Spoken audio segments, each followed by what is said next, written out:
And welcome everyone to Off the Page, the comic book show for the CBC channel. Google us, you'll find us everywhere, here, there. Maybe not in the certain places in the coming months. We don't know. We're going to be figuring that out We're, because YouTube's made some interesting changes. But anyway, you can follow us on Twitter, Mitch692 and Halftime Joe. I think I've actually passed Joe in followers now, so I don't know. I should tweet more, man. Like, you should. I don't tweet, but it's like, I don't know. It's a weird thing where I want to tweet, but then I'm just like, I just think it in my head and never put it on the phone. See, I got the opposite problem. If it's in my head, it's on the phone. I don't know. It's just, I guess I have like an inner discussion in my own head. I don't know. It's like a weird thing. It's like, instead of just tweeting it, I'm just thinking it, and then I just have this long thing in my head, and then I just like, all right, now to the next So one. you talk to yourself is what I'm hearing. Who doesn't? I mean, I I'm not saying that no one else does. Yeah. I was trying to make the joke. Here's for all the people Well, that talk to thanks. themselves. We're weird. But is it a weird thing if Nah. everyone does it? No, it's Because not. everyone, let's be real, everyone talks Yeah, to isn't that a fun? Like I hear that sometimes. We're like, here's to all the weird people, every one of you, and I'm like, if you mean everyone, themselves. Yeah. I don't know if that makes everybody. I don't know. It's kind of. Here's to the weird people that breathe oxygen. I Every love, one of you. I love those movies. I mean the movies. I love those memes. But It's a anyway, Friday. speaking of weird warpy shit, I don't know how I'm gonna work that one. Marvel have announced a new miniseries spinning out of Infinity Wars called Infinity Warps with the hashtag Who Gets Warped. And if you liked Amalgam, this is going to be right up your alley. Even though it's just amalgam of Marvel characters, it's not an amalgam of Marvel and DC characters. But I was under the impression these were going to be one shots, Yeah, but apparently they're not. They're a series of miniseries. which is weird in a way because like just that term or that phrase, series and miniseries. So like there's a 5 issue, 6 issue, maybe 4 issues for each one of these series. Because Yeah, miniseries means like 4 to 6 or something, maybe even 3. Who knows? yeah, and we don't know if this is going to be all of them. I assume it's not. With something like this, why would you only do a few? It makes sense as one shots because those are like because if something happens in Infinity Wars that warps reality and stuff like that, there's like a good month of just one shots of the warping before they get Yeah. returned back to normal. Like that makes sense. Kind of like Age of Ultron type stuff. Ultron wins. There's like spin-offs or one shots of Ultron winning and stuff like that. Mm. Or Dark Side War where like the Justice League got turned into gods and there was a series of one shots leading up to the finale. Mm. So it makes sense as one shots. Miniseries feels like it might be dragging too long. It might be, but then again, we'll find out when they hit. Now, do we know when they land? 'Cause it's not September because they weren't in the solicits. um, oh, arrive in September. Both series are Oh, two. they are in September. Okay, no, Oh so no, the first 2 issues. yeah, Oh no, both series are 2 issues long. So there you go. these two series are 2 issues long. The one about Cap and Iron Man. So the miniseries, I guess, Yeah, is 2 issues. Maybe it's not too much dragging with just 2 issues. yeah. Um, So but essentially, to me, this is September. You're gonna have one, like, one, one, one. Yeah. cause, let's actually just say how what you've got. You've got the Soldier Supreme, which is I assume it's Steve Rogers as the Sorcerer Supreme, I do Stephen too. Strange, not Stephen Strange as Captain America. Yeah. Just because like the way it's drawn, it look no the even the glyphs look like these shields. So No, I that's why. agree. You've also got Iron Hammer, which, contrary to what Armin believes, is not Iron Man and Black Bolt. It is Iron Man and Thor. How do you get Black Bolt? Because in the original, like little Ramos image they put out when they're doing like the hashtag Who Gets Warped thing, if you look at the top of Tony's helmet, it's got the little upside down triangle, and then it's got two lines coming up. Yeah, And but in the original drawing, it looked like the tuning fork. And I'm just like, it's not Black Bolt. He's called Iron Hammer. It's clearly I like Tony and Iron Man. yeah. Oh, I mean, you mean Iron Man and Thor? Yeah, yeah. Yeah, because you said Tony and Iron Man. I was like, "Are those same people?" But yeah, I mean, you see the hammer. It's like, how could it be You anybody see the else? hammer now. You didn't see the hammer originally. You Okay, just see the suit of armor. okay. Because I thought you look at this and you think Black Bolt. I'm like, I did go back to him and went, look, it's clearly not Black Bolt. He's got a giant fuck off hammer. So this is kind of something big is going to happen in Infinity Wars, and it's going to affect Marvel in a way, and then they're going to have these once a week issues, most likely for the month of September.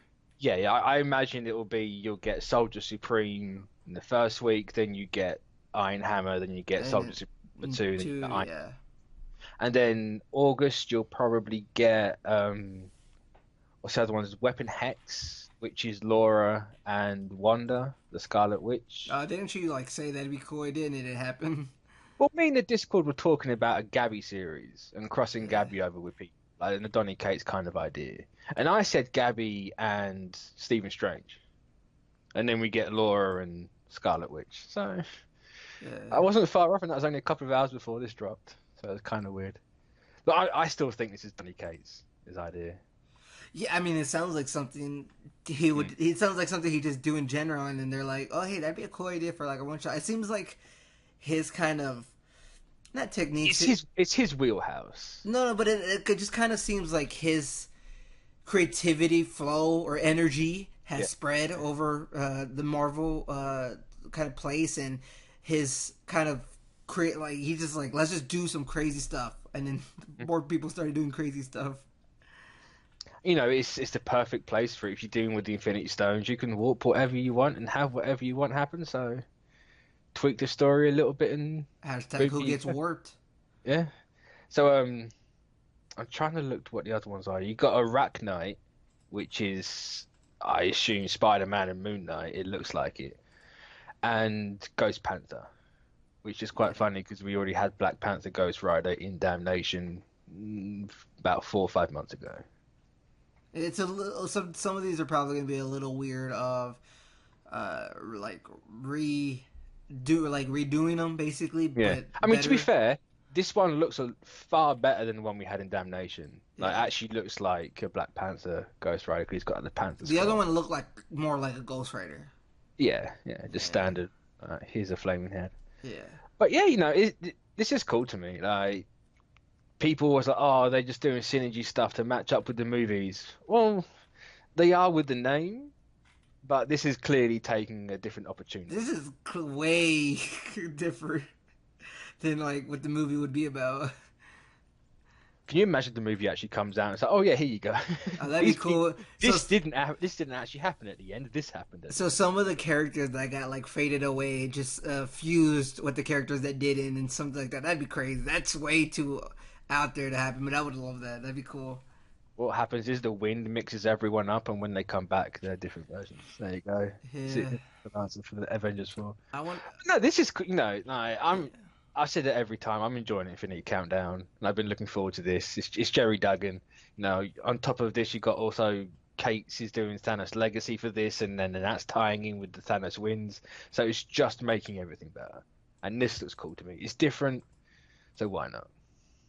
Yeah, I'm down with it. I'm always down for doing something different and keeping it fresh, and so it's never boring in a sense. And especially with Donny Cates in kind of the Marvel lounge, they're just never gonna be boring ideas because he's just gonna keep throwing them out there, all right, something like that. And I mean, let's give credit, of course, to whoever's gonna be writing all these and stuff like that. So, Al Ewing is doing Iron Hammer #1, so it's not going to be bad, and Jerry Duggan's doing the Soldier Supreme. I'm down with it. Yeah. So it's not going to be bad. It's two of the top talents they got. I'm down with it. But no, I'm down for this idea completely. It just looks cool. Why not? Yeah. I'm just too busy looking at them because they look really cool. Despite Ramos's art, it's just no, these are cool. Especially that Iron Man armor. I really like that. But moving on from weird and wonderful things to something that's weird and maybe not so wonderful. Bendis is doing a Batman story, and it's his first Batman story. Even though I don't think it is his first. I'm pretty certain he wrote Batman before. Yeah. I want to say it was a long time ago, though. But the catch is, it's a Walmart exclusive. So weird. Because Walmart have... DC and Walmart have come to this thing where they're going to be having exclusive, giant-sized 100 pages, monthly. I think it's a monthly series, isn't it? I don't know if it's a monthly, but it just says 12-part story. Well, I assume. I assume monthly, yeah. Yeah, what is it? So it says I'm right certain here. certain I read a monthly thing It before. says beginning in July, more than Yeah, 3,000 monthly comic. Walmarts across the nation, readers will be able to pick up 4 giant monthly comics, including Superman Giant, Justice League of America Giant, Batman Giant, Teen Titans Giant. It's almost gonna be kind of baby's first superhero in a way, where it's gonna they're gonna Yeah, be but simple stories, and it's just like for when people want I more. wouldn't say babies No, first but yeah, they're just comics kind of because they simple. like.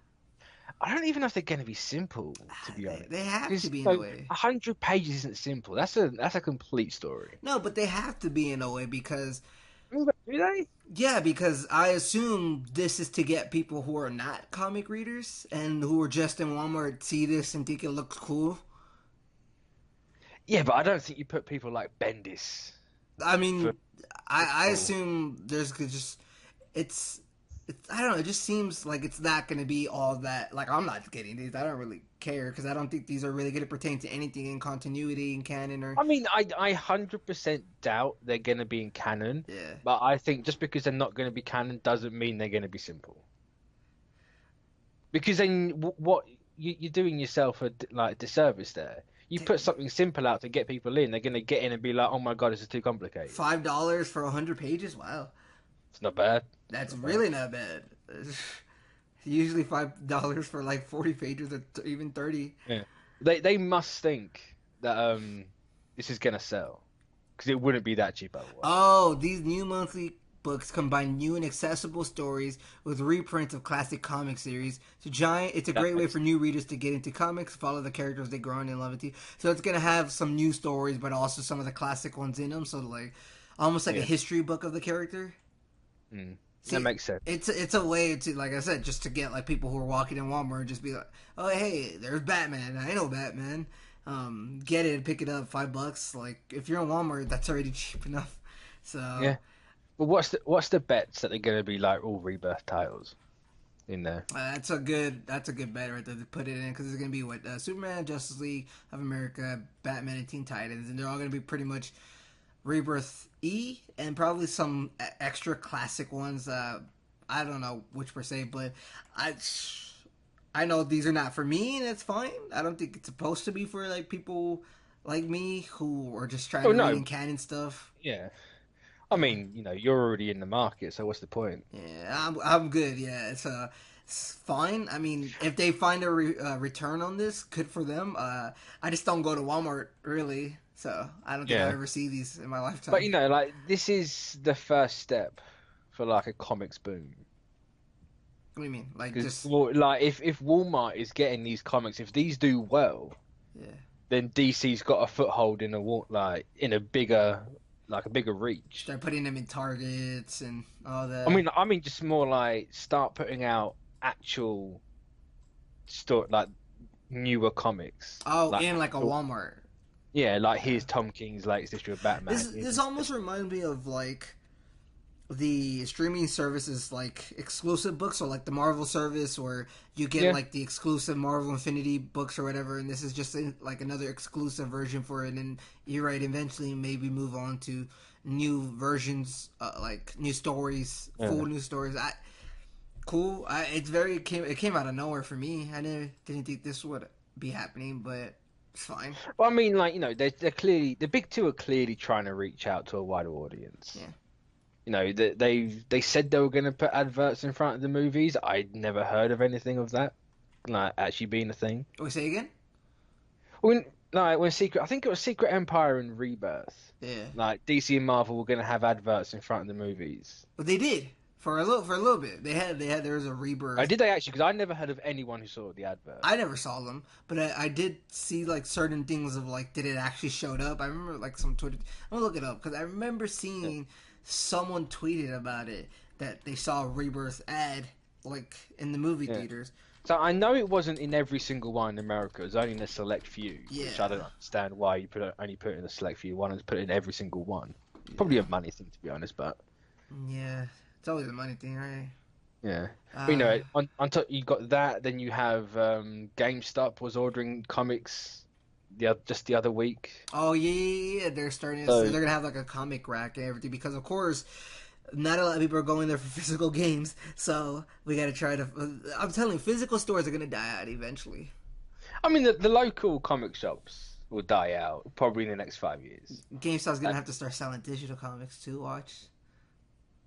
I don't know. yeah, I'd rather buy digital comics straight from DC and Marvel than GameStop, unless probably GameStop adds more to it.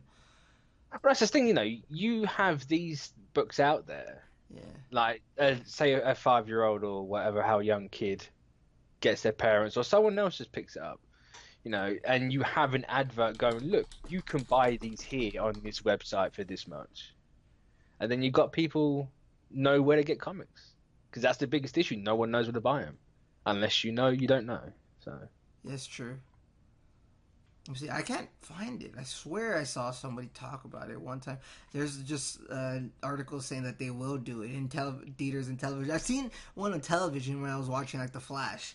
I saw like an advert for Rebirth. but to me, that's the wrong place to do it. The movies are fine because the movies have a bigger audience. Yeah, but But people who read the comics are probably watching Flash. exactly, so like, what's the point? Yeah. No, I mean, to be fair, actually, I don't know. It's a CW. Well, I wonder what the Venn Oh, diagram that. even the New Age of Heroes were supposed to be getting commercials on TBS, TNT, Sci-Fi, Adult Swim, El Rey, True TV, and movie theaters.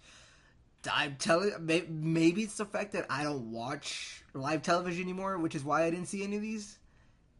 It could be. And I haven't like the only movies I've really gone to the theater for were Infinity War, something before that, and I haven't really gone in a while to see anything. So, and then they have the trailers, like the videos on YouTube for what the trailers actually are. Yeah. Let me see. So it's kind of like motion comic type stuff where you'll have like a character drawn and stuff. It's like they're moving. It's like the light is like lighting Oh yeah, up. like there's Marvel literally just uploaded one for a Tony Stark Iron Man, and it's just the panels from the comic, and they just cut certain parts out and made it move. That's literally what they've done. Yeah, I don't remember seeing this in theaters. Maybe I'd assume it'd have to be in DC type movies or Warner Brothers type movies. Yeah. Well, like I don't remember the last Warner movies. Brothers movie I saw. What's the What's last the last WB one? movie I saw? No, so that's why it's like maybe that's why I'm seeing. See, these are actually things, but the difference is they're probably not in overseas, so that's why you don't see them. I don't watch live television, which is why I don't see them. They're not over here. It was Yeah. only ever in the States. And I haven't really gone to see a lot of movies in theaters because I've been super busy. I haven't had time in the last couple of months, which is why I haven't seen them. So I would love if anybody has seen these because I'm just very curious. Hopefully, when I go see Aquaman, it'll be in there. I would love to see one of these and just finally see a trailer for DC Comics on there. You would think, because I went early to Infinity War. I went like 30 minutes early. You think I would have saw? You know why? Maybe it's because at the draft house they don't show these kind of stuff. They show their own things before, and I always go to the draft house. The draft house always shows So their hold own on, thing. at the draft house, you don't get like actual trailers. No, It's all I their own do, thing. but these are trailers that seem like that are not like the trailer time for movies. These seem like before those, like while the lights are still on. Type of Oh thing. yeah. At least that's what they seem like. I don't. It doesn't seem like they would be in that time where the movie trailers would be showing. This seems like See, here's what they barely getting should to do: theater. is you put it in the actual movie itself. Exactly. Why Like, would you put it instead of- before? Like instead of having the DC and Marvel fanfare at the start, have an advert for the comic. I remember I went to go see a movie at a Regal and Santikos kind of recent, and I did see like trailers for other stuff for like for the companies of them. So that's about the time they probably show like these type of trailers. But at the draft house, they usually, if you're even 40 minutes before, I would say maybe 30 minutes before, they show you just stuff off of YouTube and stuff like that to kind of get you in the mood for the movie. So that's why maybe I don't see them. I don't. It's kind of weird. I want to see one of these. It'll be interesting to see what they do with it. Yeah, man, I just wish they would have had a Marvel one in the Infinity War. I didn't. You know what? Maybe it's because I was really late to the movie that I didn't get to see it. I keep thinking of like why there has to be a reason why I didn't see any of the commercials, but it's probably because of like when I went to go see Infinity War for the third time at a different theater. I was almost late. We just got in there as the trailers started going, the movie trailers. So It's terrible. Yeah, I love getting there early. I don't know why we were late. Oh, that's why, because we're like, we were 15 minutes away from the theater, and the movie started in 15 minutes. So we're like, let's buy a ticket, let's go. So impromptu. Yeah, we were at the last second because we didn't know, but yeah, I just want to see this once. You know what I'm saying? I just want to get the feeling of seeing these once, because then that would like really be enjoyable to just know that the comics are getting trailers too. Plus, I might tweet it out or something. You know, it'd also be nice to see if it actually made people want to go buy a comic. I know. Do you think so? I mean, I don't know. I'd like to think. I like to think so too. Yeah. But at the same time, it's like, do they tell you where you can buy them? Oh, you're very right. I don't know. You know, if it says, I'd hope it would have at least like their digital store on there somewhere. But you know, if you go, oh, your local comic shop, well, that's kind of. No, it's not really a dying thing. They're few and far between. So I'm watching one of the videos real quick. They're like 30 seconds each, and some of them are Justice League, New Age of DC Heroes, and whatever. It doesn't really say. It just says DC Comics. Which is weird. You think they'd have at least like the digital store, like dccomics.com/buy But I or wonder something. if that's actually the advert they show in movies. Yeah, you're right. Maybe not. This is just kind of like a condensed version. Like, I'd hope they're not that stupid. Okay, no. So it says right here, they will run in the local theaters with the retailer's information included in the ad. In these videos, they didn't have them, but apparently they will when they run in theaters. Nah, that's good then. And DC's offering a 50% reimbursement to retailers who purchase the ad space. That's other stuff. Also, I guess, like, you know, yeah. I don't even know what we started talking about that we get on Bendis writing Batman. Oh. And Walmart. Yeah. And they just kind of spun off into like. I'm telling you, I don't go to a Walmart. The only time I ever go to a Walmart was like a year ago when a friend of mine was like, they're selling this game for like $30. No. And we're like, let's go, because they do price match. So, I was trying to think if we had an equivalent to Walmart, but we do. Yeah, Walmart's like the very ghetto, so it's like you don't want to go. There's people at Walmart. Yeah. Yeah, because Walmart own a place over here called Asda, and that's like, oh no. Yeah. But then again, I'm like, no, I shop at a better place than that. Like, ugh. Yeah, Same. poor peasants. Target. We don't have a Target, so. But that's the end of the majority of the news. Because all we have left are solicitations for September 2018 from both Marvel and DC, of course. I guess we'll do kind of the similar thing what we've always done, and kind of just go one and one until we get 5 of like what we're looking forward to in these solicitations. As for DC, of course, the first one I wanted to bring up was Heroes in Crisis #1. We of course know kind of the story, so I don't really have to read the synopsis and stuff like that. My favorite part about this is that ever since Tom King went on a late night show and said that he was an ex-CIA operative, they now put in every solicitation ex-CIA or CIA operative turned comics writer Tom King. Yeah, see, I don't understand why. That's so funny. I don't know why either. But it's like you don't see like Nick Spencer and Charles Soule being like ex-lawyer. Oh, were they lawyers? Yeah, Charles Soule was immigration. Oh, shout out to good or bad? What do you mean, good or bad? Was he for against it? Let's not talk about it. Oh, you mean the topical stuff now? He's against it. Okay, cool.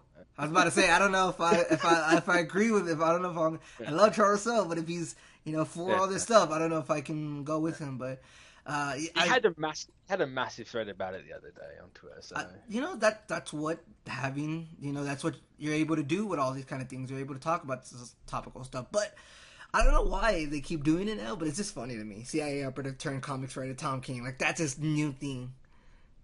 Even though it's not a new thing, because people have known that for years. I honestly did not know until the late night show. Maybe it's because I didn't read too much Tom King, so I didn't necessarily look into him.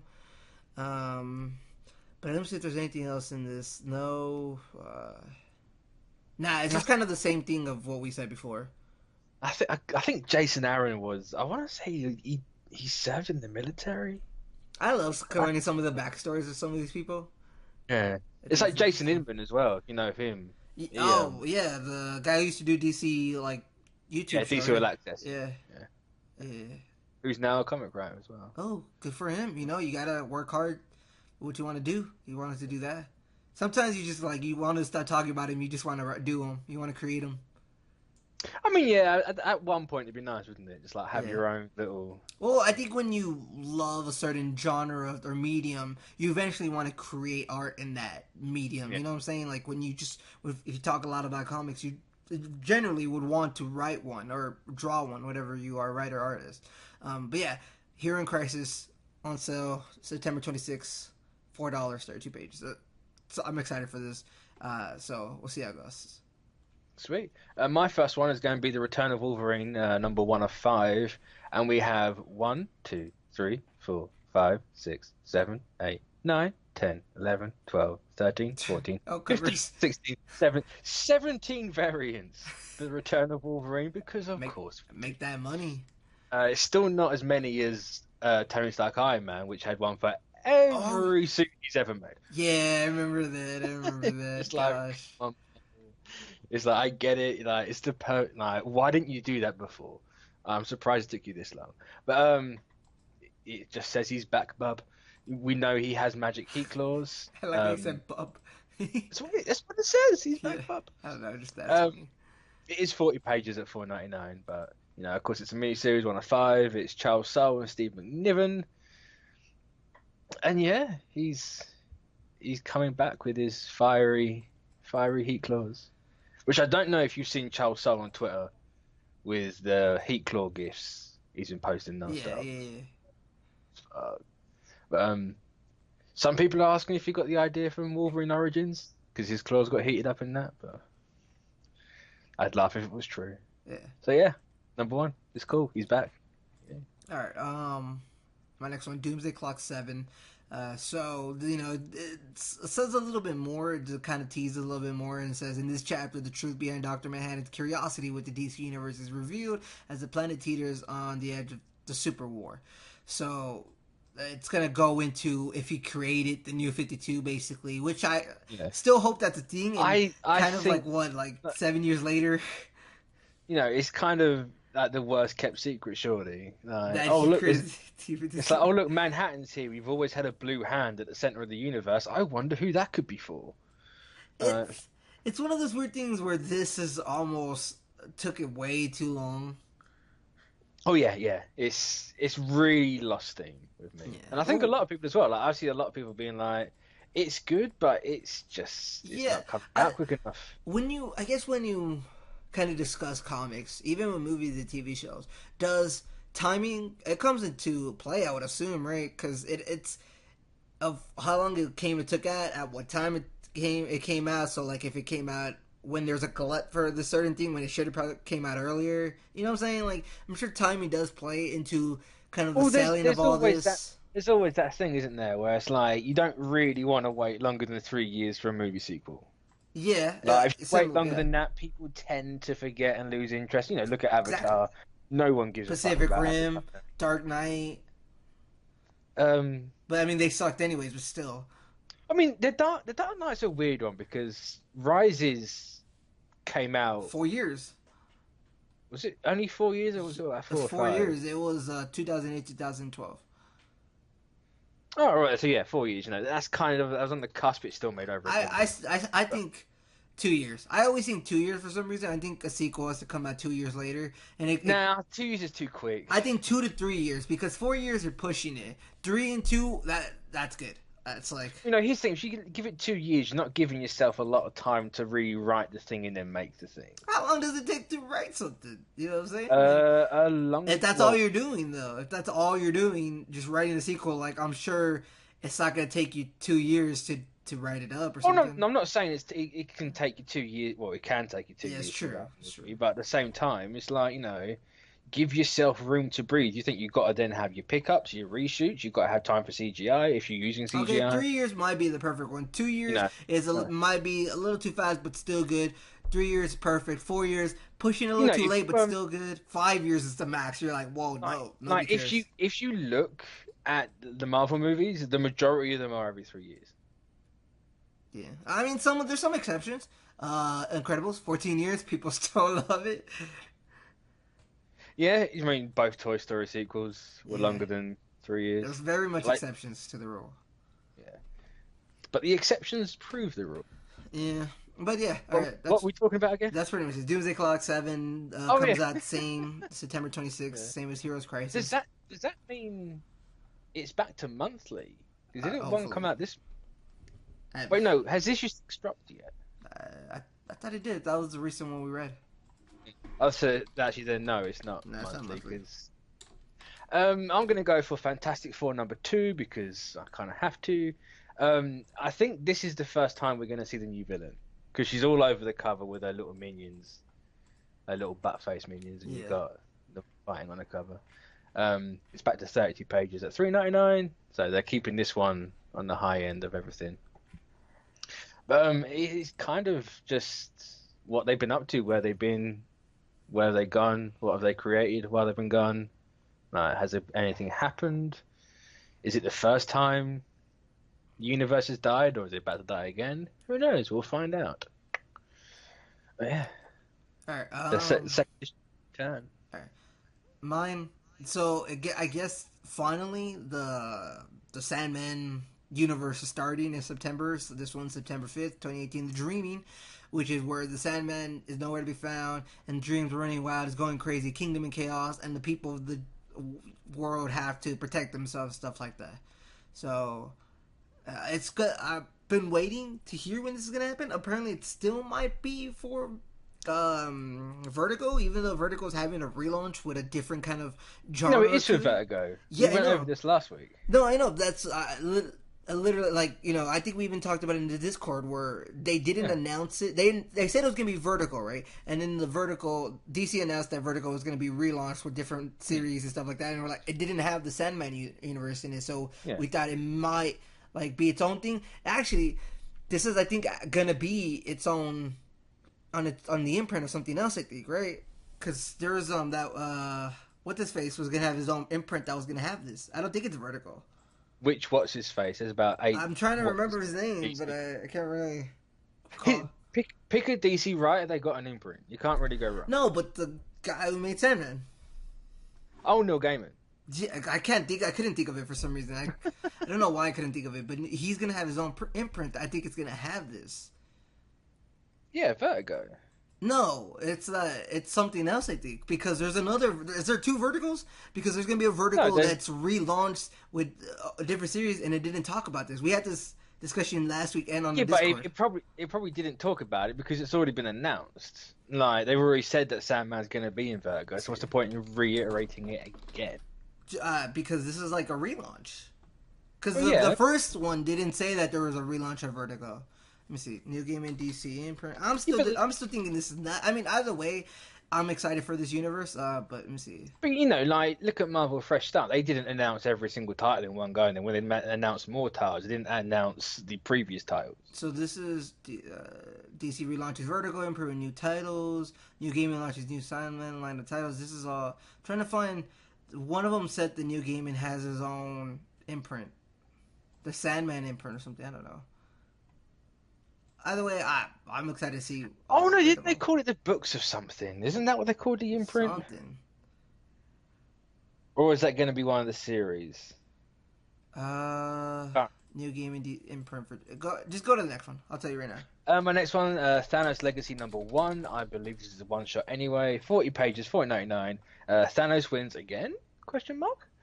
Of course, Donny Cates is returning to write Thanos, so yay! And tie into Infinity Wars. Like, how did his journey back from the future lead into Infinity Wars Prime?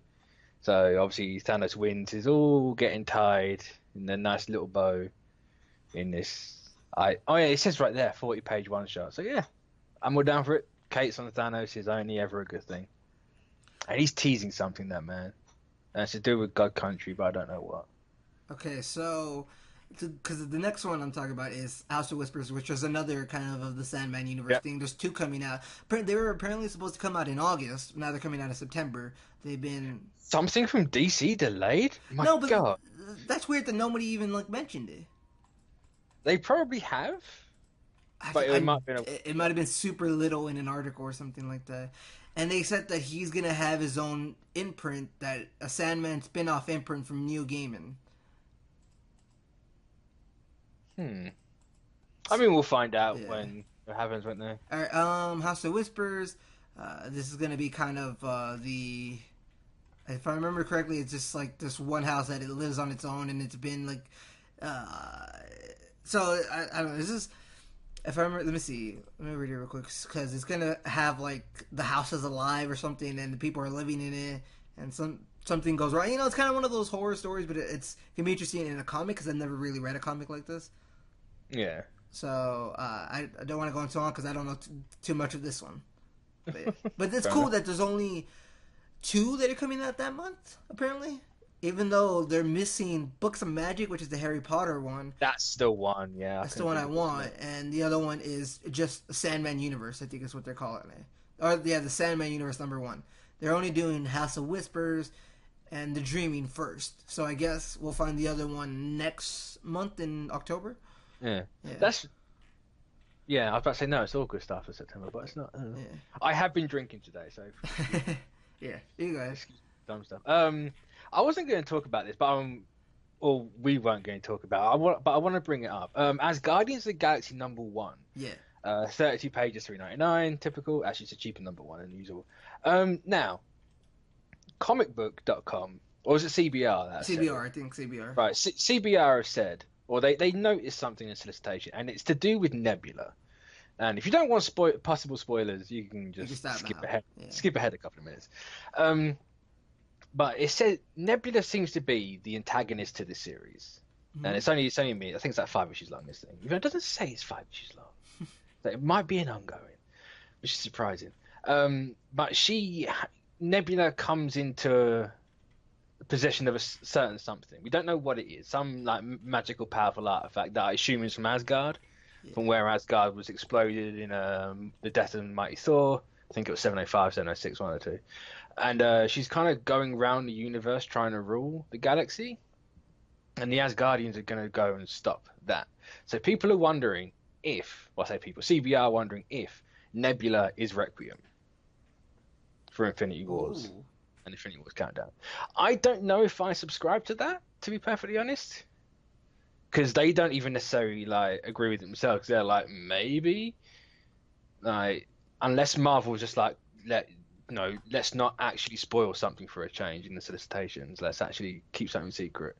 But I don't know. It's possible it could be Nebula, because we haven't seen Nebula in any of the promo for Infinity Countdown. Yeah. And we're nearly halfway, or be halfway through in September. So, no, it's halfway through Infinity Wars in September. We're near the end of Countdown now. So, I don't know. It's possible that she's Requiem. I don't know if I believe it, but then again, I don't know if I'm saying I don't believe it because I want it to be Violet Veil, and I've got no evidence for that whatsoever. But it could be a thing. I'm gonna read as Guardians of the Galaxy anyway, so I'll find out. Alright, so I'm gonna do both Justice League 7 and 8. So one of them is like a full 7 is gonna be action, full filled. Hawkgirl versus Lex, John Stewart versus Sinestro, Flash versus Gorilla Grodd, Wonder Woman versus Black Manta Cheetah. Where's Aquaman to handle Black Manta? The other one, I'm more wondering how a Justice League issue can have more action in it. That's all Scott Snyder does. We'll talk about it later because I actually really like this one. But 8. A little weird one. I don't know.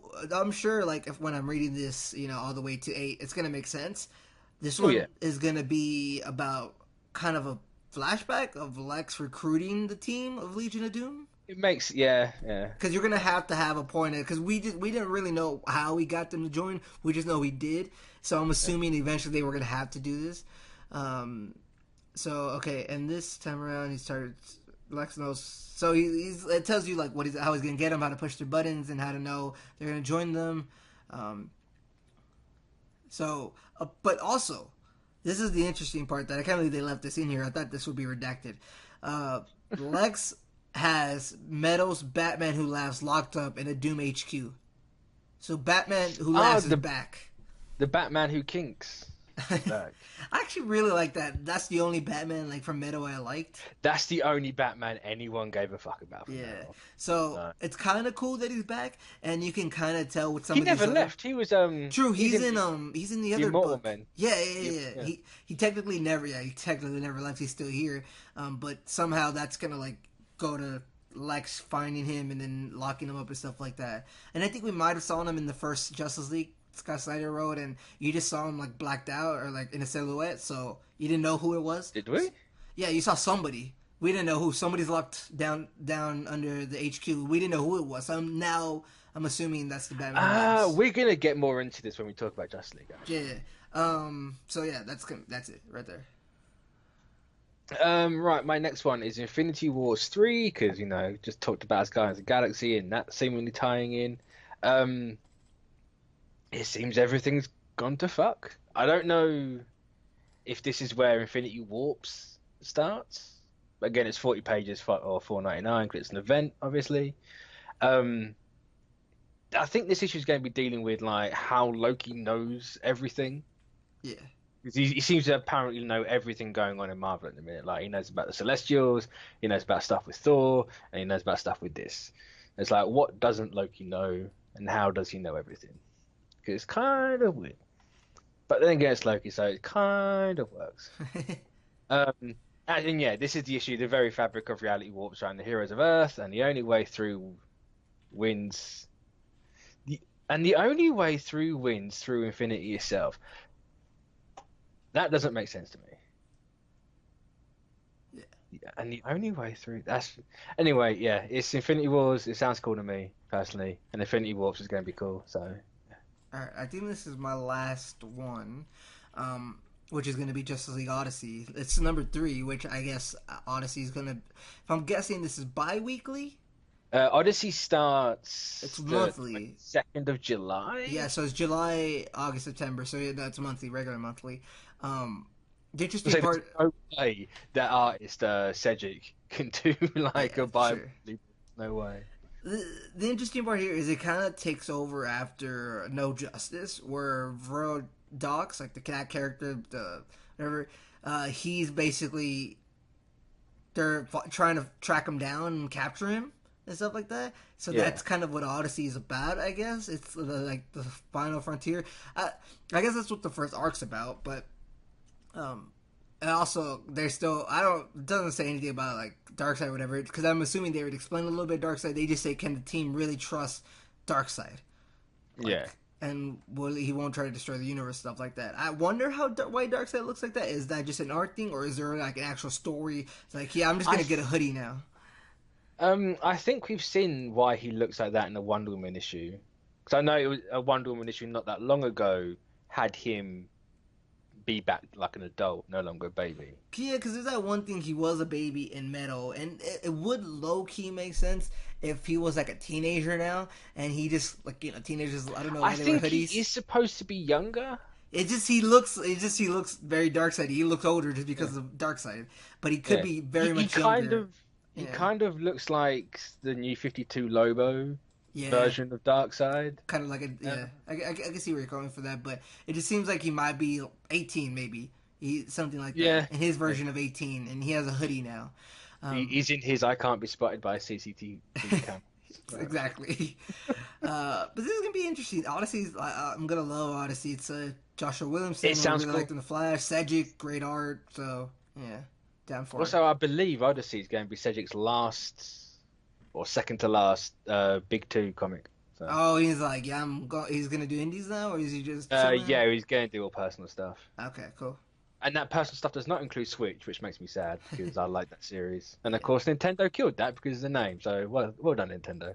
Thank you, Nintendo. My next one, I'm going to kind of do 2 in 1 here. Avengers number 7, because it's a monthly, and then it's twice monthly, and then it's monthly again. This number 7 is the origin of the 1 million BC Ghost Rider, so we're going to find out why he has a massive mammoth. And then again, he doesn't need a reason for it because it's dope as fuck. Avengers number 8 is the start of a new arc, World Tour Part 1. They're dealing with the aftermath of the final host of the Dark Celestials and establishing Avengers Mountain, which if it's not in a giant celestial, I'm going to be slightly upset. That'd be cool if it was. I hope it is. Yeah. Because the cover looks cool as fuck with like the mountain, the snow. I agree. Just give me that now. And it's got Namor in it, and I assume Doctor Strange. This is where like Doctor Strange rotates out because he's not on the cover. Yeah. And they're going to bring in Namor, so I assume every arc is going to have the rotation. But it's cool. Jason Aaron, Marquez. Wait, is Marquez doing? Wow, is he? He's actually doing the art for that entire issue. That's cool. So yeah, this is going to be a good looking issue, as well written because it's Jason Aaron. Is that it? Is that like? I think Avengers: Infinity Wars. Yeah. As I think that's it. Yeah. Yeah, that was my Right. five. Well, those were some of the 5 solicitations we're looking forward to and kind of interested in. And now, it's our new Mitch. Oh, am I starting this one? Oh, it's Comics of the Week, 6/13. Yeah, but I 18. thought we always did it in order for the citations. I mean, we can. I can do it first. I mean, you I can go first if you want. But... It's whatever. I just because I went first last week, so that's like. Oh, fair enough. I'll kick it off. Tony Stark Iron Man #1 by Dan Slott. He is, of course, finished on Spider-Man. If you haven't read Amazing Spider-Man 801, it's actually pretty decent. It's not like a necessary issue, but it's quite heartfelt. It's a nice little like Dan Slott's final say on what Spider-Man is and what he means. But jumping right into the Iron Man issue, he wastes no time making a Robert Downey Jr. reference. Of course, I think I heard about that. Yeah, because you see little Tony Stark. It's like 25 years ago, I believe it is. Yeah, 25 years ago, he's playing a little robot like football game or soccer game, what you gonna call it? And he's in his weird science get up. So he's got the shorts, yellow socks, and the blazer, and the little like pins on his blazer. And you get introduced to like the audience point of view character in this, who's on the losing side. And then like you jump to today, and Tony Stark recruits him. And he's like, "You're going to work for me now because the algorithm you're working on is what I need for my suits." And then you get introduced like Stark Unlimited and how it looks, and it looks really cool. No, they've really upped like the Tony Stark's a futurist. Everything has to look all really crazy, and inside this building's all crazy stuff. Like there's cats and dogs working together, and they can talk and they can robot arms. Cats and dogs working together. Yeah, there's breathable water and anti-gravity ping pong and all shit like that. It looks really cool, and then it goes. You get introduced to Jocasta because she comes out of absolutely nowhere because she wasn't in the last issue, but it's whatever. She's cool. And like they go along, they test out the the algorithm. Of course, it goes wrong, and just standard storytelling. Then Fin Fang Foom attacks. And you get introduced to the Fin Fang Foom Buster armor, which is literally Voltron. And it even has a typical like Super Sentai folding down face. It's really cool. And you get a big, massive robot and dragon fight. What are you going to say? I was going to say, I've always wondered, how does it work? I mean, we saw it in the movies, but you see it a lot in comics. When he gets a bigger piece of armor, he still has his regular armor on. I always think that's so weird. How does he manage, like... I don't think he does. It's always so weird. Doesn't he? He's flying the plane or the head of the mech suit, and I think he's actually just wearing a suit. Hold on, I'm trying to find the panel. It seems like he has, or he's at least suit. wearing like an undersuit sort of thing. You never actually really get a look at it. You're right. I just see the helmet. Yeah. And then, of course, like it flips down. It looks really cool. It's proper. But he breaks out of it, doesn't he? There's that one after the dragon punches. He breaks out. He breaks out of it eventually when like. And then he has a smaller suit. Yeah, I always wonder how that works. It's so funny. And like the smaller suit's cool. It looks like an amalgam of a lot of things. Like you can see a bit of the prime armor in there. You can see, what was it? Either the Bleeding Edge or Extremis suit, one of the two. You got a bit of the Infinity War suit with the little air blade wing things in the back of there. It's really nice looking. Like a lot of the designs in this are like top notch. But they do that, and like he shoots little antibodies into Fin Fang Foom to find out what's going on. And he's like, "There's only one. He can't use them all, and that's what he needs the algorithm for." They fix that problem. And it wraps around to the start with the robots and the music the robots playing because they need a beat to follow along. It's just a really nice issue, and then of course you get introduced to the villain at the end. It's the controller. Is it the controller? His name? I can't remember. Controller or controller? It's something like that. The controller, yeah. Which, if you don't know, is a proper classic D-list for the D-list Iron Man villains. So it's a nice little throwback. It's a nice start. It's very Dan Slott heavy, this issue. If you don't like how Dan Slott writes, you probably won't like this. If you do like how Dan Slott writes, like how he started off with Spider-Man, you'll love how it is. It's very like character driven, like Iron Man's not just Tony Stark, he's an idea, like heavy driven. So I enjoyed it. It's nice to have an Iron Man book that's readable again. So Yeah. no complaints from me. And the art's really good. Like it's got a lot of energy behind it. Oof. And you get a little glimpse that there's going to be 1,000 different suits coming in this issue. So that's all cool with me. I've always wanted Iron Man to have like a proper arsenal. Like I agree. I always feel like he should, instead of just one or two. He should have. And they should always look different. They shouldn't ever, like, the Prime Armor was cool, where it was just a one suit that could do everything, like a switch knife, but it's nice to have, like, things look different. Yeah. Like, you wouldn't want a garage full of cars and it's just like the same car. So. I agree. So Jocasta in a suit is a snack. I'm just going to say that now. Like, damn. Whoever, like, Skitty, at some point. But yeah. Alright. My first one, Man of Steel #4. And have you heard about like how people were feeling about this? Because I feel like we all feel the same way. Yeah, because it took Bendis 4 issues. That's all it took To just ruin to everything. be Bendis. Like the dialogue in this is trash. Yeah, I've never gone 100-0 so fast with a series. But this is Bendis. This is literally what he does, and it's really strange that he doesn't last his usual like 2 volumes. It's just I got to issue 4 or 5 and kind of shit the bed. I mean, yeah, you already know from like 2 to 3. Like I was from 1, I was like, oh, this is gonna be super interesting. 2 was like, all right, there's some missteps in this. 3rd one was like 50-50. 4th one, yeah. Now Bendis. I am gonna give Bendis a bit of leeway here. Yeah, I don't know if he was writing this when he was about to die. Yeah, no, yeah. So I kind of really want Maybe to he give rushed him... it. I mean, I imagine it had to be rushed to an extent. It feels rushed. You know, Actually, you don't need to say boy or son that many times in 3 panels. and to bring back Mr. Oz. Yeah. Now I was under the impression that he was dead. I was under the impression they just wouldn't touch that character again because of how like bad they mishandled it in the story. And I always thought Jeff Johns should have handled it in his Doomsday Clock story. Even though I was being impatient, I would rather have Jeff Johns handle it in his Doomsday Clock story as opposed to kind of what had happened or what it led to. But isn't Mr. Oz a Jeff Johns character? Because he's been around for years, hasn't he? Mr. Oz? I remember he was in New 52 and he showed up at some point as it was like a a tease. panel. Yeah, it was a panel, and then he showed up later. He showed up in Rebirth as well. Not necessarily it was a Jeff Johns thing. Maybe that's why he didn't do it. It should have been a Jeff Johns thing because they so mishandled it, and I feel so bad for like the stuff that they took the writers of Superman, because you just shouldn't have touched it. It was just one of those things, but they brought him back for some reason. I'm not entirely sure why, but they say son. Oh, where's the funny thing I laughed at? There's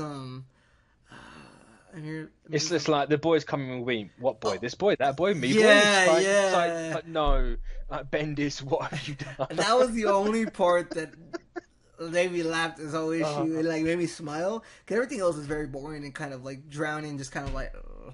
But that was the only part that I liked. For the most part, I liked the issue, apart from that bit, because that is, it's too much Bendis. I also the art wasn't up to par what it was before, and I just couldn't handle it. Yeah, I'll agree with that. Yeah. I get there's a certain still thing in there that could still be saved in terms of he's trying to cleanse the world or the universe of Kryptonians, and he wanted to destroy Krypton and stuff like that. And what gave me a little hope was at the very end when Rogazal was in the fortress and he didn't attack him at first. They're just talking. Yeah, I liked that. There's a little bit of Yeah. like there's something more to this because before it's kind of like oh he's just a killing machine and he's just whatever yada yada. It's just kind of like really you had to start off this way, but there's something that seems here more than it. Like that again. That ending is very Bendis as well. It's like, oh, you think it's this, and then we're gonna have like a massive conversation. Like Bendis loves dialogue. If you can have two characters just sit and talk for an eternity, he would, and it'll be a novel. There's the only thing that messes up a little bit in the ending page is just Superman's face and how the art went about it. He just looks. He looks constipated. Yeah, I just. And it's just like, ugh. It doesn't. I mean, he might have been constipated. That might be what that was at the end. But... Yeah, I assume that was his solar flare. I assume so too, which I never thought they'd bring back. No, which to be honest, it doesn't make sense that he brought it back because wasn't that a one-time deal? And then once he does it, he loses his powers for like months or days. I don't know. I don't remember. Maybe. Yeah. If I remember correctly, he doesn't even have it. Because this is supposed to be the Superman. I mean, to be fair, if we remember, like, he got combined with New 52 Superman. So I guess he's a combination. But I still hate that whole storyline right there. I just, look, in hindsight, the whole, like, what they did with the dual Superman thing and Mr. Oz really was mishandled, in my opinion. Oh, yeah. I think hindsight, that's the general consensus, yeah. I feel like anything else could have been better. Anything else could have been better. That was the problem. It went nowhere. It didn't matter to anything outside of Superman. And look, I liked the fact that they brought Mixie or whatever, but not in that way. I don't know. And just looking back at everything, I don't know if this was. You were blinded by the fact that you had like the Superman everyone wanted back. It was a little in the moment, in a sense, because it still was an interest. It was not interesting, but it was still an enjoyable read. It's not like it was super boring to me, but not like looking back. It just could have been done better. It could have been done a whole lot better, and then especially with this, like there's something to it, but it just seems like it's going downhill of a comic, and I'll probably finish it since it's 6 issues. But no, it's 5. Okay, 5. Okay, last issue. I think the next issue is the last one. Then if it's 5, but I'm just not that like into it anymore, and I feel like that's a consensus, and I feel bad because like Bendis came in as like really strong, and then just kind of like, yeah, Marvel fans, that's Bendis. Yeah. That was the reason a lot of people were kind of happy when you left Marvel. Yeah, I kind of. Like, yeah. And then Jeff left, and then now it's like we have New 52 all over again, basically with having like. DiDio be the main guy? Oh, God. And Bendis being the main writer? No, but like the main writer. Because DiDio would write a lot of the main things, if I remember correctly. I thought Jeff Johns was the main writer. No, he didn't write a lot of the main New 52. He wrote like Aquaman and no. I remember DiDio had his hand in something. I meant more now. Yeah. Oh, yeah. Like, you're right. He is, yeah. But, I mean, I don't know. It wasn't as bad. I think I might have enjoyed this bit more than you. Yeah, probably. But that's probably because I expect Bendis to Bendis. I don't. Bendis don't give a fuck, and I'm just used to his little Bendisisms. So I'm just more intrigued what they're gonna do for the final issue because he's gonna be powerless, surely. Or is Bendis gonna Bendis and ignore that part of continuity? That's how the powers work, and just do his own thing. I don't know. And it's like, oh, I know I can do this whenever I want now because when we fused, it took the best of both worlds. And it's gonna be one of those things probably. Not the biggest fan of those, but we'll see. Going on to the next. My last one is Avengers number 3, and I'm trying to struggle. What happened in this issue? A lot. Oh, yeah, there was yeah. The main thing really, it's very conversational. Heavy. Which I'm fine with. It's fine. You needed this kind of an issue for, especially for a team that hasn't actually formed up yet. Yeah. The highlight for me was probably the whole Captain America and Loki stuff. Yeah. Like, even though it's kind of weird, it's like they're in the sun. Like they get warped to the center of the sun and they're not dead. I mean, like sure, Loki can teleport and will do what he wants, and they're fucking. I'm not sure if they're Celestials anymore, or if they're progenitors. Even though that's not how you pronounce that word. It's progenitors. Progenitors. Yeah, I need to I've been enjoying this. Mostly for the fact that I like this new team. It's a very interesting team. It's a very like the Justice League. It's a very safe They mixed stand it up a team. bit though. They mixed it up. Both of them, I They would say, with the new with Avengers and Justice League. I see. I know with Justice League, I don't think they mixed it up at all. Justice League to me is safe because it's the animated team. Yeah, but you gotta think that at some point, not like people watch the anime thing, but at some point, is it far removed that like it's Yeah, but you look at past Justice League teams. How much has changed? Not that much. I mean, It's a very safe. No, like this. This is a very safe Avengers lineup. Captain America, Iron Man, Thor, very safe. Doctor Strange, it's very movie heavy Ghost as well. Rider.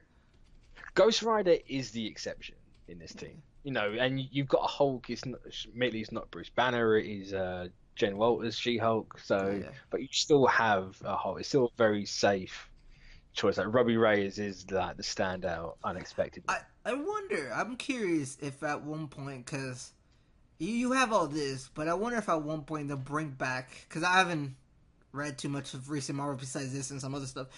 If Jason Aaron will write an Illuminati book and somehow bring that back with the whole Celestial stuff and everything, whatever part of thing happening. Don't know because Because you think this would be an Illuminati type thing, like they'll bring that type of thing back, or maybe make his own team and not call it the Illuminati.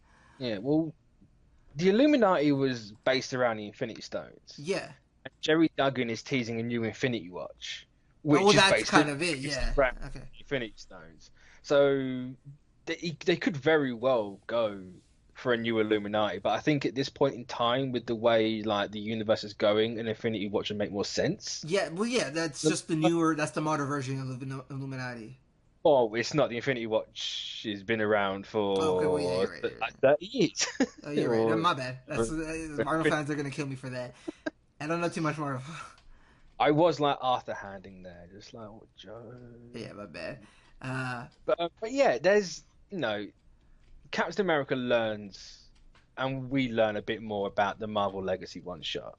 Yeah. And what exactly happened and where this is all heading. That's why I like this stuff. Like, this is like kind of a sped up version of Rebirth. It's a bit of a what version of Reboot? A sped up version, or an sped up.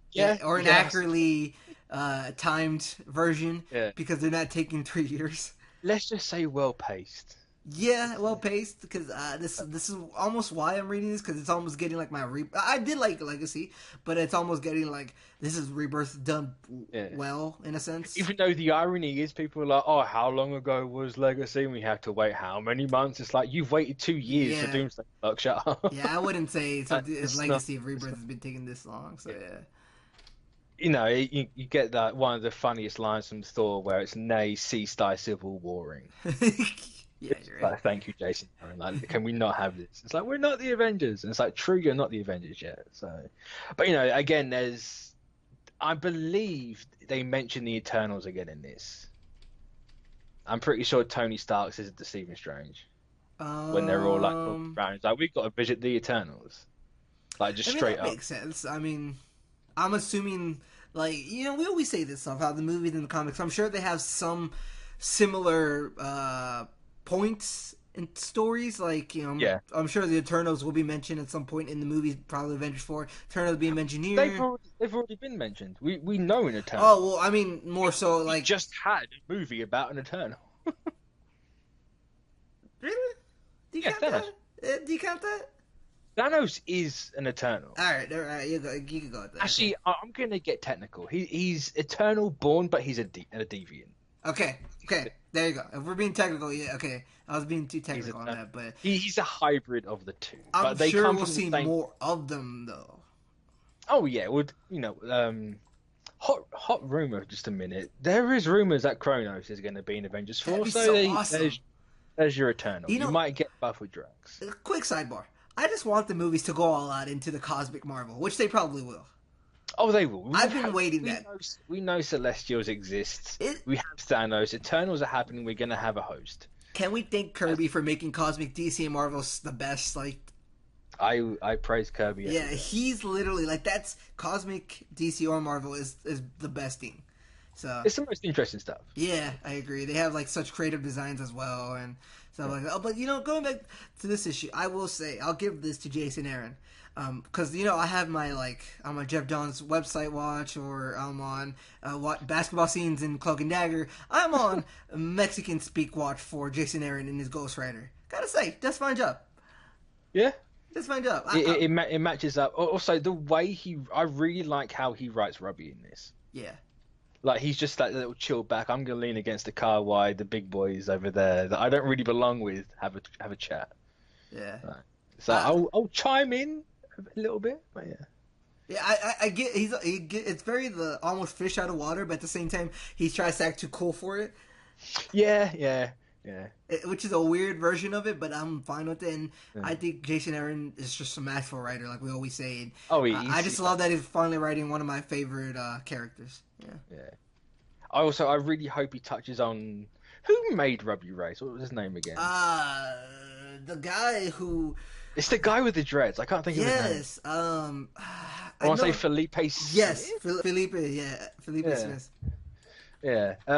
You know how he touched on how his powers evolve and you had the devil horns. Yeah. I hope Jason Aaron touches on that a little bit, but if he doesn't, he doesn't. I understand why he wouldn't. But yeah, Tony Stark says to Stephen Strange about having to visit the Eternals because of course you do. You have dead Celestials. You have the Horde on Earth being rewoken, and that's never a good sign. You have Dark Celestials, which I don't think they're Dark Celestials because the way Loki talks, they're the progenitors. You think if Robbie Reyes gets a movie, Felipe gets those residuals? Because he created them, didn't he? Well, I mean, imagine he got something for Agents of S.H.I.E.L.D. Yeah. God, imagine creating a character and then they just start using them in modern time.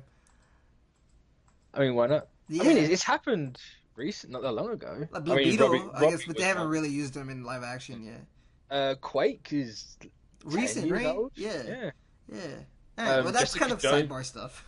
Jessica Jones as well. She's fairly recent. But yeah, we get the reveal that the quote Celestial from Legacy is actually a progenitor, or how the fuck you pronounce that name. Yeah. Which is interesting. I don't know how. Little retcons, right? I don't know if it is. I don't think they said it was a Celestial in Legacy, did they? I think they might have done, but at the same time, that was then. This is now. That maybe they didn't know stuff. It could be a retcon. But what I want to know is, these are an Al Ewing creation. Yeah. And they're recent because they're from his Royals run.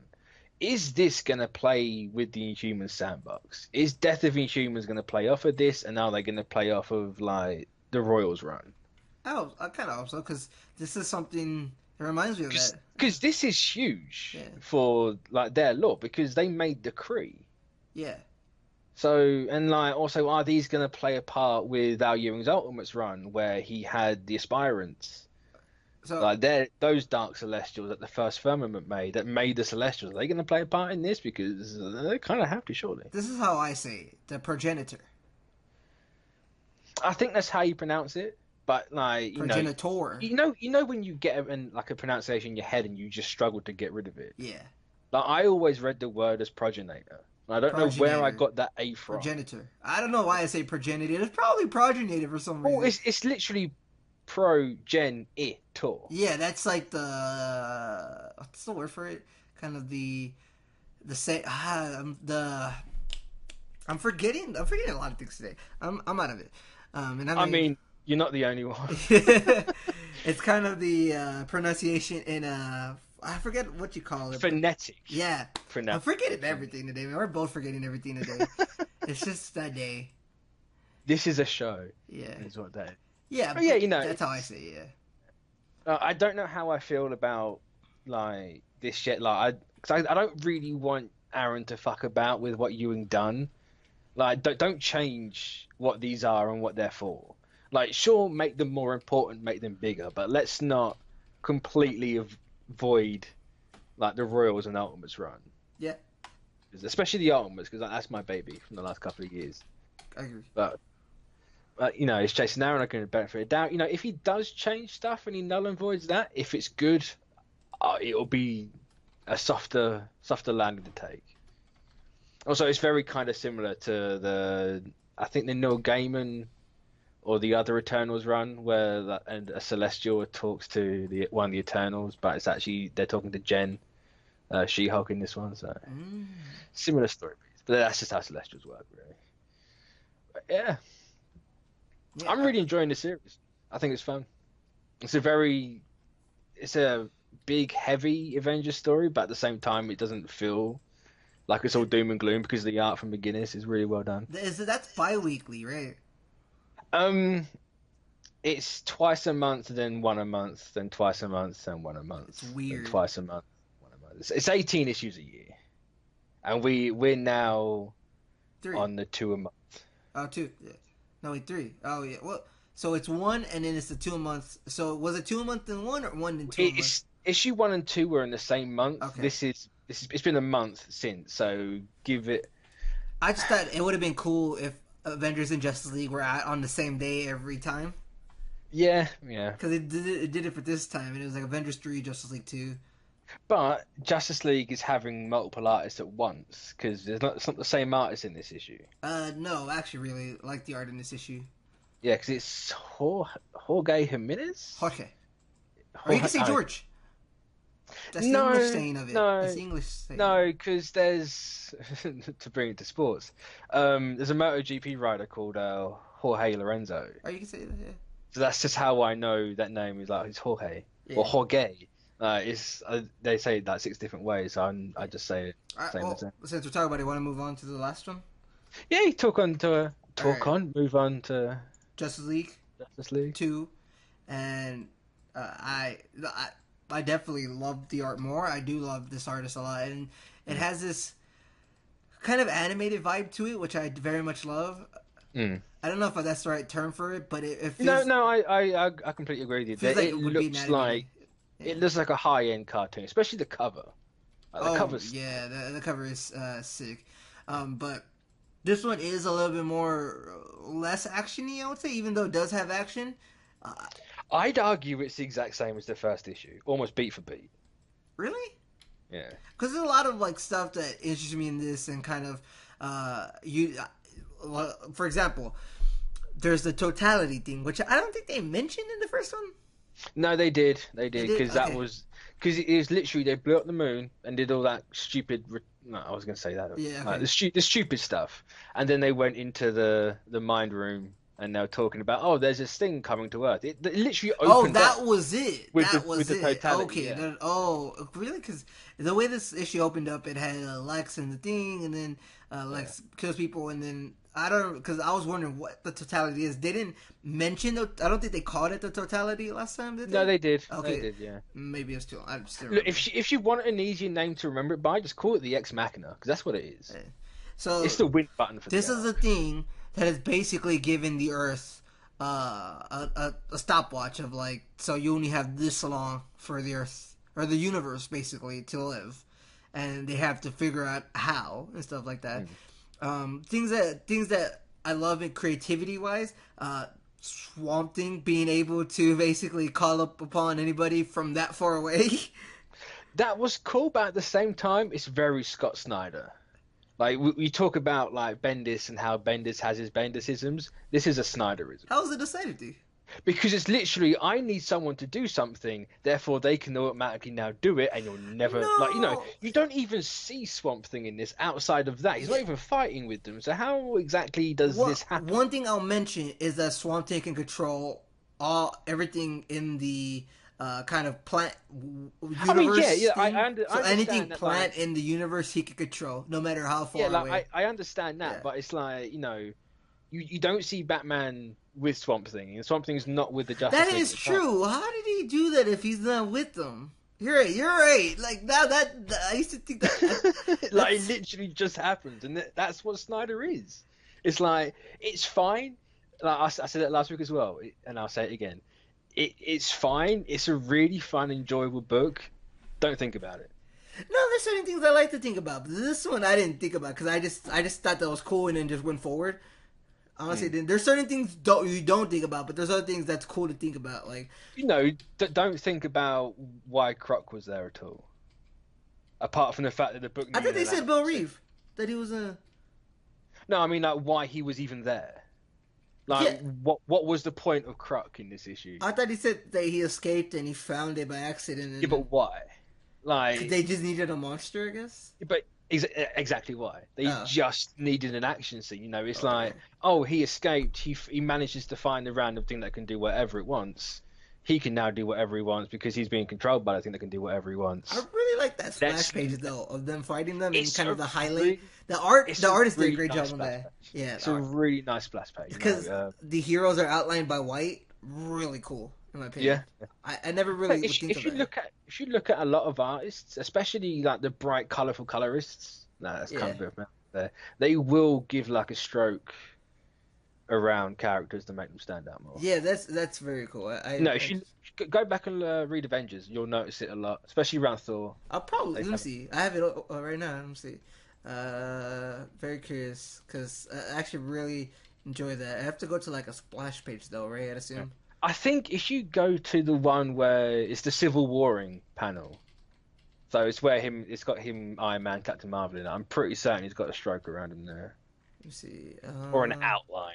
If you don't know what a stroke is, No, yeah, I just say outline, but yeah. well, it has a And stroke. Yeah, it's a black stroke though. They're all black yeah. strokes. I mean, you get like the typical like outline, Yeah. like actual inked line, but then you'll get Oh no, a lot. you're right. Yeah. It's just to make characters stand out from things. Like if you've got a similar color, you would have like say a purple just to completely break up those two lines. Some people don't do it. Some people just have a break in like the shading. Like there's one of Tony, and he's on a black background, but you see like they just like made a little cut in the ink or the blacks to separate the So two. from what I gather, reading 1 and 2, Lex has created the Legion of Doom because he feels like the Justice League are not going to be able to save the world. So he feels like the only way to do it is my way, and these people are going to be able to do it my way. I, of course, have to help them out and do whatever they want, so they follow me. But this is the way to save the world, right? Yeah. Do you know what I've figured out from these two issues? Uh, This is just Metal and No Justice put together. uh, Because let's be honest here, what did you have in Metal? You had the magical win all metal button. You have the totality, which is clearly going to be the magical win button. No Justice, Brainiac. Oh no, you can't do it by yourselves. You need me. Like I have to do this, and you're just gonna do this and that. I can What do you definitely have see where here? you're coming from that, yeah. You have Lex Luthor being like, oh no, they can't do it. There's got to be someone else, or it's got to be this way. I was wondering who the baby was in this, and I forgot that he just reversed himself. The freaking the criminal that is the Flash, like the villain of the Flash. There was a baby in this issue. Yeah, there's a baby in this issue because he gives the baby to Gorilla Grodd. Gorilla Grodd is gonna get the Yes, still he force from does. it.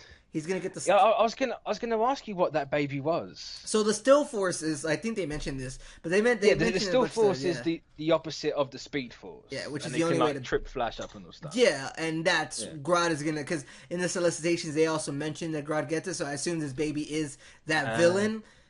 And then because the villain That would like make sense. Yeah. because the villain goes, so if I remember correctly, he goes from young to old, back to young to old, like he just varies. But he's gonna get that. Of course, So Sinestro is he's still one of those 8 energies. I take it then because that's what Lex calls it. Yeah, I think so. Yeah. Right now, question. Me and the Discord have had this conversation. What's up? There's 8 energies, but there's only 7 members on either sides. Yeah, the eighth one is gonna be a weird one. Now, I would put money on the table that John Stewart is the 8th one. Because we know he's going to be on the Justice League.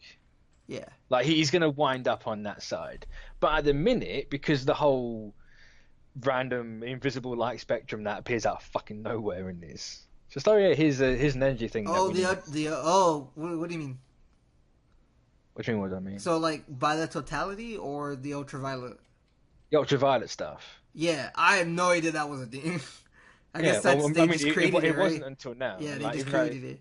Even though it's weird, the Sinestro's like, I wanted this originally, but I had to settle for fear.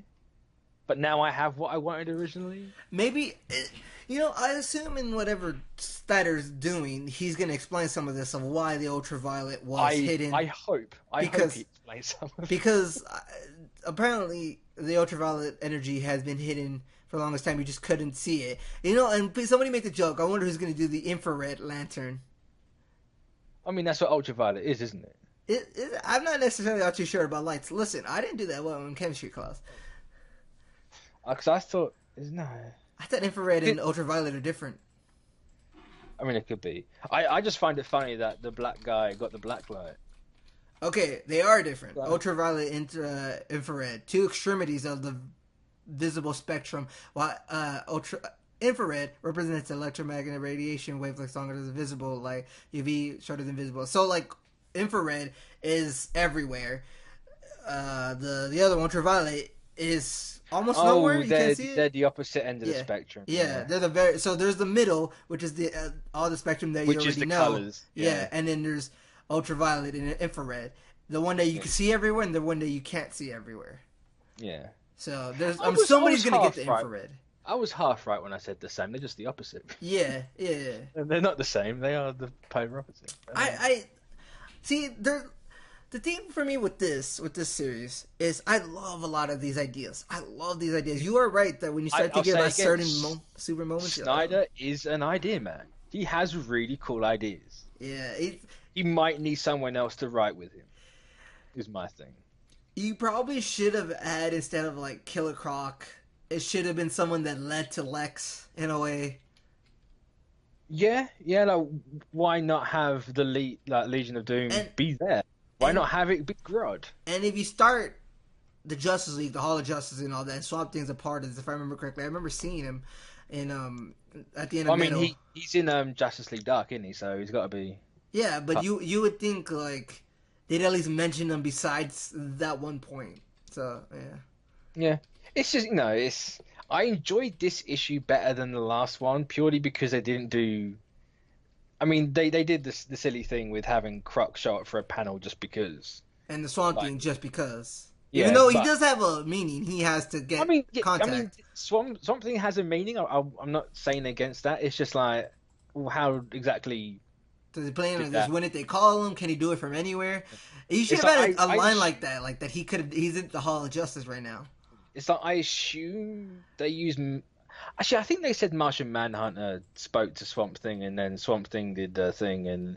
But then again, how does that relay Batman unless Martian Manhunter's sending Batman's stuff to Swamp Thing, and then Swamp Thing sending Batman stuff?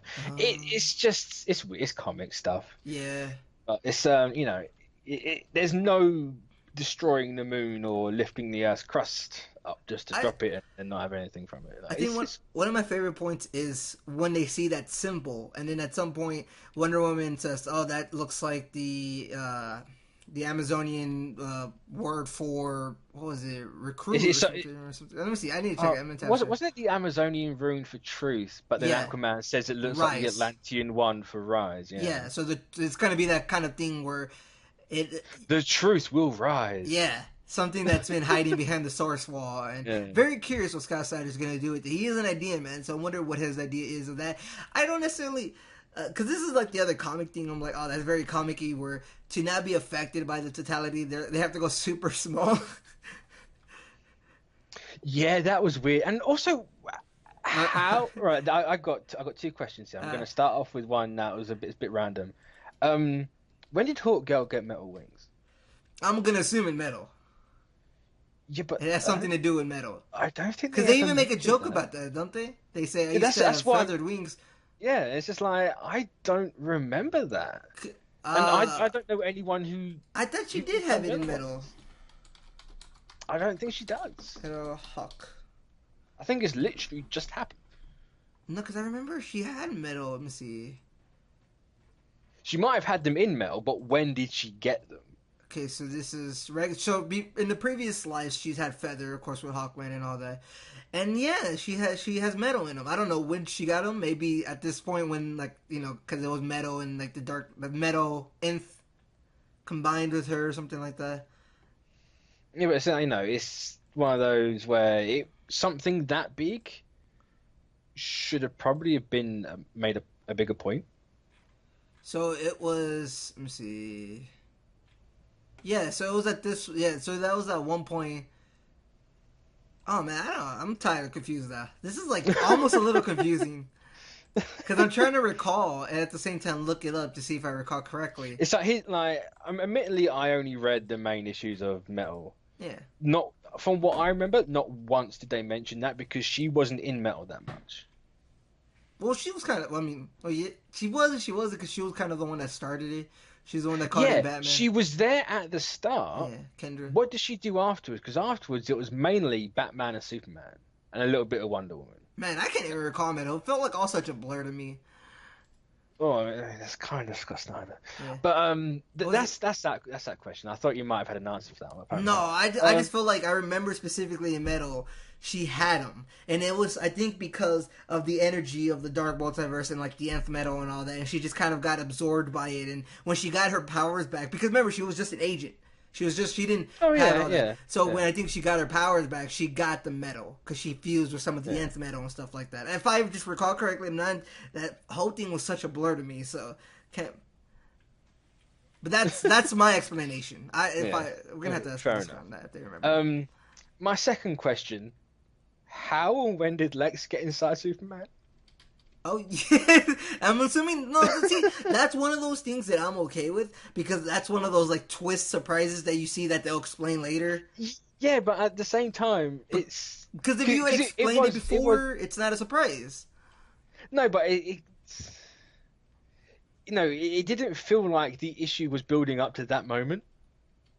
Yeah, it was such a surprise. It was actually super surprise. It's like, I mean, sure, if you look at the dialogue, you can go, oh, but it pays off from the start. It's like, yeah, but nothing seemed to be building to that moment.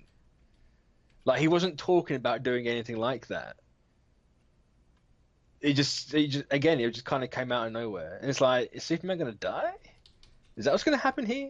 I assume he can't contain someone else in his body. Or two people in his body. I assume he's not going to die. I mean, it's Superman. He's not going to die. Yeah. Let's be real here. It's comics. I just find there's that one panel of Lex laughing, and it's just like... and he looks really weird. He's like... Oh, no, it's a decent issue. It's made me want to... I'm going to stick with it for a little while. So I just think there's some very interesting things in this that I'm all about. Like, just that symbol and kind of what they both thought it meant. And I thought Kendra would have came, this is... or Martian Manhunter would have said this is Martian for whatever. I thought everybody would have had like a different meaning for it. I'm waiting for that, to be honest. Yeah. Because it's not the same rune as the Hall of Justice one, so it's different. Yeah, because this is a different symbol, and this is for... See, and also when they looked at the totality, they said, that reminds me of something. I almost thought it was Martian Manhunter when he was like... Yeah, they're saying the face is familiar, yet completely unlike anything. I thought it was Manhunter at the very end of the first issue, where he's kind of like to his regular self as a Martian. Maybe looks like him, but I could just be seeing things. Probably. Well, I mean, I think the whole idea is that you see whatever you want. Yeah. Really. Like, it's not really a face. To me, it just seems like, because he's the one who had the vision at the very end. And this, to me, looks like him at the very end of Justice League #1. So it seems like he has more to play in it than... I mean, it makes sense. It makes sense, yeah. And I can see that. Maybe he's at the start of it. Maybe he just doesn't remember. I'm not entirely sure. I'm sure they're not going to go too much into it like that. Well, no. But they're going to have something to tie him into it. I just don't know. Plus, it would make sense because it's not like... not to keep shitting on Snyder, but it's not like he gave Manhunter much of a reason to be in Metal or No Justice. Yeah. So it's like, let's actually give him a reason to be here and reintroduce him and make people care again about his character in the main Justice League book. I will say... So make him a key component of everything. I like kind of the visual styles that they're giving off in this book. Especially with Martian Manhunter, Superman in their suits, and kind of like at the totality walking into it, the John coming down the way he did to the Justice League. I very love the visual styles in this book that the artist is doing. It's Jimenez. He's good. Yeah. Kind of salty that I'm certain he was at Marvel not that long ago. Yeah. That someone else fucking poached. I just wonder how long is this going to be? How long is this supposed to matter for? I'm assuming it's going to be... What, this up? Well, the totality thing, kind of the universe dying. Look at Metal and No Justice. You think it's a 6 issue, 8 issues? it's gonna matter for this arc, and you'll never see it again. The totality is here just for a win button to what he's gonna have to go up against. To That's it. to me, I would hope this would be their DC's version of time running out type of thing. You mean Crisis? Well, no. Well, the Crisis would be Secret Wars. What, Crisis would be Secret Wars. In yeah, this but that's what analogy. time. That's what time. Like, what's it called? Time running out or time runs out? Time runs One out or for two? when the Avengers. That's what that led up to. Yeah, this what I So thought. that kind of This is is yeah. Well, that's what I like said. Crisis. Well, in my because in this analogy, Crisis is Secret Wars. Time runs out but is what this I'm the saying- totality thing. Yeah, so that's what I was. Yeah, that's what I'm going to. This is leading up to their Crisis. It's Yeah. saying the same thing, really. Well, yeah, but I mean, I'm just saying that Secret Wars, which is the lead up from Time Runs Out, would be the Crisis in this analogy. Yeah. Yeah, so that's what I hope it kind of leads to in their version of it. I'm not entirely sure, even though they've gone such a weird, like, that run of Metal to No Justice to this Justice League is one of the weirdest runs I will ever read, Yeah. in my opinion. But it feels very much like Snyder's Batman, where it's like, here's one thing, but this thing's bigger, but now this thing's bigger, this thing's even bigger than that big thing, but this bigger thing is bigger than all the big things combined, and it just keeps going like that. That's just what it feels If like. you had Metal, right, because it led from all the Batman stuff that Snyder wrote, and, had some other stuff in there. If you had Metal, then you wrote Justice League again the way it is right now, and but you didn't maybe start it off like this, maybe do, but you don't have whatever the end of this till like a year later. Okay, like that's something. But the fact that No Justice was in between felt so weird. It felt like to me, you should have gone Metal this arc, No Justice. Yeah, Because No Justice, like, it played with everything that's in the new Justice quote sandbox now anyway. Yeah. So if you had all the teams and then Brainiac comes along and goes, no, your teams aren't like configured correctly. You need to be like this because this threat's coming. That would have worked better for me. And it feels like it might have flowed better, not flown. I agree. It's just such a weird kind of run of how everything's going on, and then you have even Doomsday Clock, which is supposed to be after Metal had ended and stuff like that. Yeah, it was a year after Metal, wasn't it? No, it was. I think. Well, whenever Metal ended, that's when Doomsday Clock ended. They were going to be on the same time. Whenever Metal and Doomsday Clock ended, they both ended because Metal was a year behind Doomsday Clock, because Doomsday Clock was a year ahead of everything. So that, like, Metal was supposed to lead up to. I didn't think Metal was a year long. I mean, they messed it up after some points with delays and stuff like that. But Metal was everything in DC apparently was supposed to lead to the beginning of Doomsday Clock. Yeah, because Doomsday Clock is set in a year. So when Doomsday Clock finished, everything in DC would have caught up. Yeah, but then they messed themselves up with the delays. I think.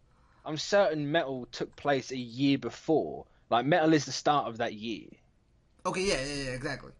Yeah, well, and then it was supposed to, like, almost end. They both end at the same time, but then they messed up. What, you mean coming out? Yeah. No. The schedules. No, that was never how that was supposed to be. Really? Yeah, because Doomsday Clock started in November and it was a monthly series. Metal started, when was it? December that started? Or was it before? I don't remember. No. Metal. I think Metal started literally a year ago in September. Yeah. And it was supposed to finish in December, but it went over to February or January. Yeah. It wasn't. No, that's what it is. Metal started and finished, then Doomsday Clock started. Yeah, it was supposed to be that, but because of all the delays. Yeah. I don't know. They messed up bad on that, in my opinion. But I mean, I enjoyed this issue. I'll say it to that. I enjoyed it. I enjoyed it. It's what it is. It's just dumb fun. I'm not. I hate calling it that because that's such a. It's what it is. I hate calling it that because it's such a disservice. I don't think it is.